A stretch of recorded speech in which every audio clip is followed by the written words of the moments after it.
clouds looming over Dubai onto common sight. But in this patch of green, it feels very appropriate right now. This is the home of the Godolphin stable, perhaps the pinnacle of Dubai's sporting ambition. It's produced dozens of champion racehorses and delivered plenty of prestige for its owner. But the events of the past couple of weeks mean it's not just the signage that's beginning to fade. Headlines from around the world have devastated Godolphin's image, with a story that's gone well beyond the sports pages. And it's emerged this week that the banned steroids, which can improve a horse's performance, were brought to Godolphin's UK stables from Dubai.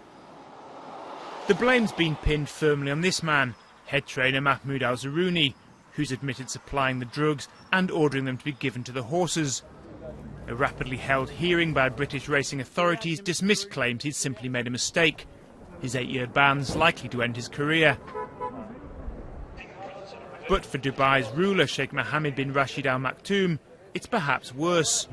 While nobody suggests he knew about the doping, he's the face and the money behind Godolphin, bankrolling British racing and using it to put himself and Dubai at the centre of attention. Sheikh Mohammed has gone on record and said he's appalled by what's happened, because it's not only rocked racing, it's brought him and the region into shame.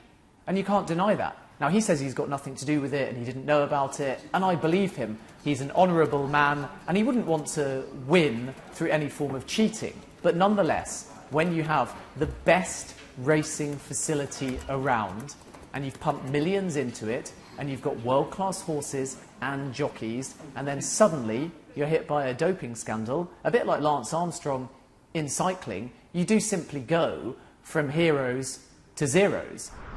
Since the scandal broke, Godolphin's locked down its stables and pledged a full investigation. But getting it talked about for success on the racetrack rather than activities off it will be hard going. Big brands tend to take the biggest knocks because people lose trust. So right now there's a trust issue. The real responsibility needs to rest with Dubai, Sheikh Mohammed and the Godolphin stable and the brand, rather than necessarily being one person.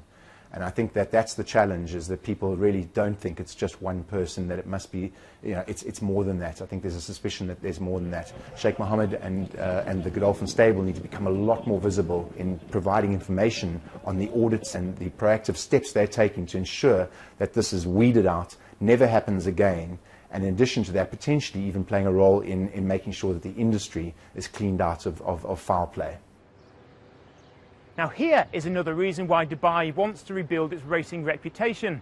The Meydan racetrack costs more than $1 billion to build and can hold up to 120,000 people. Mind you, they only get close to that once a year for the Dubai World Cup, held every March, the world's richest race, and one that's been won by Godolphin-trained horses 5 times. Racing is superb in terms of exposure. It will generate interest. It will also provide tourism, but it does come at a very hefty price. But it's a price that Sheikh Mohammed, as the ruler of Dubai, thinks is well worth paying, to allow the Godolphin stable and Dubai to be on the map and talked about, both in and outside of racing. Racing can't and won't forget about this scandal quickly. Many in the industry have told me they fear this is just the tip of the iceberg, and the more allegations will emerge. And if they include revelations about Godolphin, then the stable, Dubai and racing are in for an even rougher ride.